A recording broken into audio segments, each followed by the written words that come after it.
Well, now, I may have misunderstood what persistent engagement is about, but it seems to me that happy days are going to be here again. Johann Zoffany, 1782, Colonel Mordaunt's cock match. I wish I were a young officer once more. But is the army really up for this again? Indeed, has it really done persistent engagement before, in the way that we're now thinking of it? I've just got 10 minutes in which to give a sort of historical perspective, a taster, as a stimulus to discussion. And I could take a whole hour really talking about the narrative in this Zoffany alone. And I'll return to it later because it's got one or two points that we might bear in mind. But that question, has the army really done persistent engagement before? It certainly believes it has. This is what it says in that august publication. And it's true if by that we mean imperial or colonial engagement. And we've been doing that for longer than we might think, even before the golden days of the East India Company in the Zoffany painting. But today's concept of persistent defense engagement is about working from home, a home-based army reaching out to the potential trouble spots of the world, which is very different from having troops permanently on the ground as part of an imperial garrison, self-evidently. That imperial garrison themselves part of a whole apparatus of colonial government, of which not least the intelligence services, SIS, special branch, etc., would always form a crucial enabling part. It's important to remember this when looking at the past for inspiration to, for example, one of the British Army's finest hours, the Malayan emergency. The army had been in Malaya, except for a brief ejection by the Japanese, for over a century. But it was the colonial administration into which it integrated that provided the winning formula which defeated the insurgents. Incidentally, it's generally acknowledged that the best regiment in the Malayan campaign was the Suffolks. Yet they had not been persistently engaged in Malaya, not even stationed there before the emergency, but in Greece of all places, and most of them were national servicemen, 2-year men. Why were they so good? A few years ago, I asked one of their former national servicemen, John Sutherland, Emeritus Professor of English at UCL. Oh, he said, I'll tell you exactly. It was the commanding officer. What a surprise. So, what is this historical defense engagement that the British Army has always conducted in one form or another? Well, we could go back to the very earliest days of the Army's 355-year continuous history since the restoration of the Stuarts, to Tangiers, which England acquired in 1661 and garrisoned until 1684, during which time we carried out a continual policing operation against the Barbary pirates, while under constant attack on land from the Moors. And no doubt the Tangerines, as the 5,000-strong garrison were known, learned a good deal about the region and its ways. Unfortunately for 4th Infantry Brigade in Catterick, which now has North Africa as its assigned responsibility, no after-action report appears to have survived, no lessons learned. The only thing I can establish with certainty is that when we withdrew from the fortress in contact, it was an exemplary operation comparable to Corunna, Gallipoli, Dunkirk, Aden, and Camp Bastion. The British Army does do withdrawals well. But Tangiers does seem to have been a popular and useful posting for officers. Ensign John Churchill of the 1st Guards, later Duke of Marlborough, returned from there so fit-looking and sun-bronzed that he immediately gained the bed of the King's mistress, Barbara Villiers. And I realize by saying that I've now lost many of the audience to happy contemplation of their own experiences in this regard.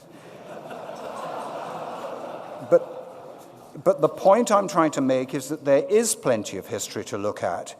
That is, if we have the capacity in the Army to retrieve and analyze it in context, which I hope the new Centre for Historical Analysis that the CGS mentioned at the beginning will do. And indeed, if you think that history has anything to tell us about the present or the future. For I'm beginning to think that historically informed decision-making in any aspect of defense and security policy is more talked about than practiced, and that actually it's the present that's informing historians rather than the other way around.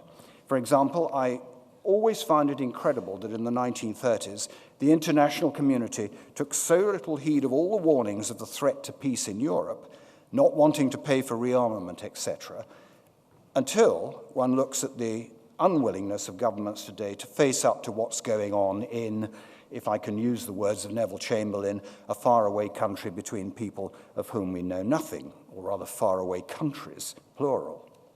But that's another issue, back to persistent engagement. It doesn't always work. You've got to get it right rather than just do it. Here's a nice picture of persistent engagement, of multinationality and the Anglo-American special relationship. It hangs in the Capitol in Washington, and you see it as you go in, and the Americans are already laughing. You can't miss it. But this isn't Anglo-American military cooperation, of course. It's General Sir John Burgoyne surrendering to the American General Horatio Gates after the Battle of Saratoga, the first American victory of the Revolution, a minor backwards affair that had huge strategic impact. It was, in fact, the beginning of the end for British rule. How did we get it so wrong? We'd been engaged in North America since the first colonial settlements. We were America. Yet we didn't see the revolution coming, nor recognize the nature of the conflict. Perhaps we got it wrong when the assessment of the Secretary of State for the America Department, here in Whitehall, was this. And perhaps there's a lesson here for today and the future in the relationship between London, and by London I include Northwood, and the people on the ground. Well, back to the Zoffany. What this picture's really saying, I believe, and it was painted almost contemporaneously with the American Revolution, is that you have to engage in depth. Now, one of the reasons for the Indian Mutiny, some 70 years after this painting of engagement in depth, was that the British had increasingly abandoned this model and set themselves apart. There isn't time to go into this in detail, but Victorian assumptions about the superiority of British culture and military prowess over Indian culture and prowess led the East India Company's officials and the officers of its army and those of the King's Regiment in its service to distance themselves from this Zoffany India, thereby losing the trust, and I'm minded of that phrase this morning, you can't surge trust, thereby losing the trust, affection, and loyalty of large parts of the Indian Army and civil society, and therefore, crucially, losing situational awareness.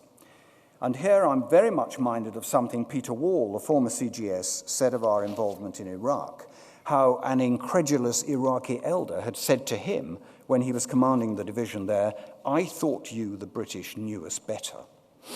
Well, in the aftermath of the Indian Mutiny, there was a real effort made to restore the important aspects of the earlier relationship, and army officers in particular became very much more involved in civil affairs. Is that not a model for the future, perhaps? Why, for example, shouldn't officers be posted to DFID or the FCO on a routine basis? Well, what I've been saying has perhaps been rather generalized, discursive, and macro level. And so I just want to end on a very concrete example of the strategic value of defense engagement. We're all still in some awe of what the French were able to do in Mali a couple of years ago. It's been referred to 2 or 3 times already this morning. I well recall the words of the French CGS at this conference 2 years back, in which he spoke about the operation and of the value of having troops stationed in the region who had, to quote his words, an instinctive understanding of what could be achieved. And also, he said, that the government in Paris allowed the commanders in the field a very long reign. And it would be interesting to compare this with, say, our intervention in Sierra Leone. But instead, I just want to point you to an almost forgotten model intervention by the British over 50 years ago. And yes, I know that seems an age ago, but so is all history. and it's only yesterday to me and several in the audience, no doubt. And it grieves me to be recommending a book by someone other than myself, but I do. Briefly, against the background of the formation of the Federation of Malaya, on 8th of December 1962, there was an armed uprising in Brunei. The insurgents seized control of the oil fields in Syria, took Europeans as hostages, attacked police stations and government buildings, and the unrest quickly spread to neighboring North Borneo and Sarawak. The Sultan of Brunei, in effect a hostage himself, sought help from us. Within 12 hours of the uprising, we were sending troops from Singapore, and by the 12th of December, just 4 days later, we'd recaptured Syria, the insurrection began to disintegrate, and the mopping up operations which followed over the next few months took out the insurrection, root and branch. Now, it matters not whether the revolt was a communist or an Indonesian bid for control over an oil-rich pro-British country, and in our strategic interest, therefore, to put down. From a military point of view, it is an object lesson in what regional engagement can deliver. Headquarters Far East in Singapore had, like the French in West Africa, an instinctive understanding of what could be achieved and the confidence to do it. And London had the confidence to let them. And of course, the troops who were deployed, Highlanders, Gurkhas, and Marines, were fully attuned to the region.